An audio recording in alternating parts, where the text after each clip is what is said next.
تو مولانا تنویر صاحب ہے، یہ کہہ رہے ہیں السلام علیکم ورحمۃ اللہ وبرکاتہ۔ حضرت ایک مسئلہ معلوم کرنا تھا، مسئلہ یہ کہ امام 4 رکعت والی نماز پڑھا رہے ہیں، تیسری رکعت پر بیٹھ جاتے ہیں، پیچھے سے مقتدی لقمہ دیتے ہیں، امام صاحب کھڑے ہو جاتے ہیں، چوتھی رکعت کے لیے نماز کو مکمل کرتے ہیں، لیکن آخر میں سجدہ سہو نہیں کرتے، کیا ایسا کرنا درست ہے؟ کیا اس طریقے سے نماز ہو جائے گی یا سجدہ سہو لازم آئے گا؟ برائے مہربانی اس مسئلے میں رہنمائی فرمائیں، عین نوازش ہوگی۔ تو دیکھیے گا،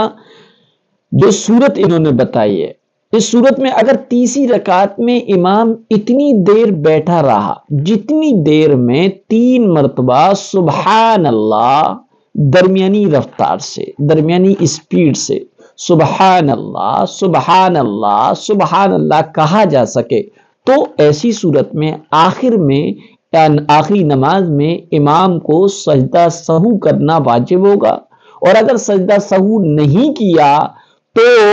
جو ہے نماز نہیں ہوگی۔ اور اگر اتنی دیر تیسری رکعت میں دوسرے سجدے کے بعد وہ اتنی دیر نہیں بیٹھا، بلکہ بیٹھا ہی تھا کہ لقمہ دے دیا فوراً وہ کھڑا ہو گیا امام، تو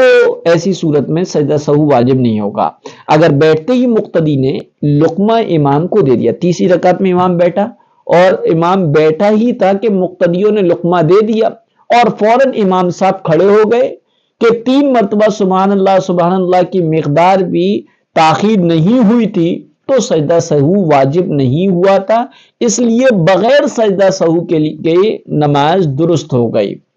بھول سے اگر تیسری رکعت پر کوئی بیٹھ جائے تو یہ حکم نہیں ہے کہ تشہد پڑھ کے کھڑا ہو کر چوتھی رکعت پوری کی جائے اور پھر سجدہ سہو کیا جائے، بلکہ حکم یہ ہے کہ یاد آنے پر فوراً کھڑا ہو جائے، پھر اگر 3 دفعہ سبحان اللہ کی مقدار تاخیر ہوئی ہے تو چوتھی رکعت میں تشہد کے بعد سجدہ سہو کر کے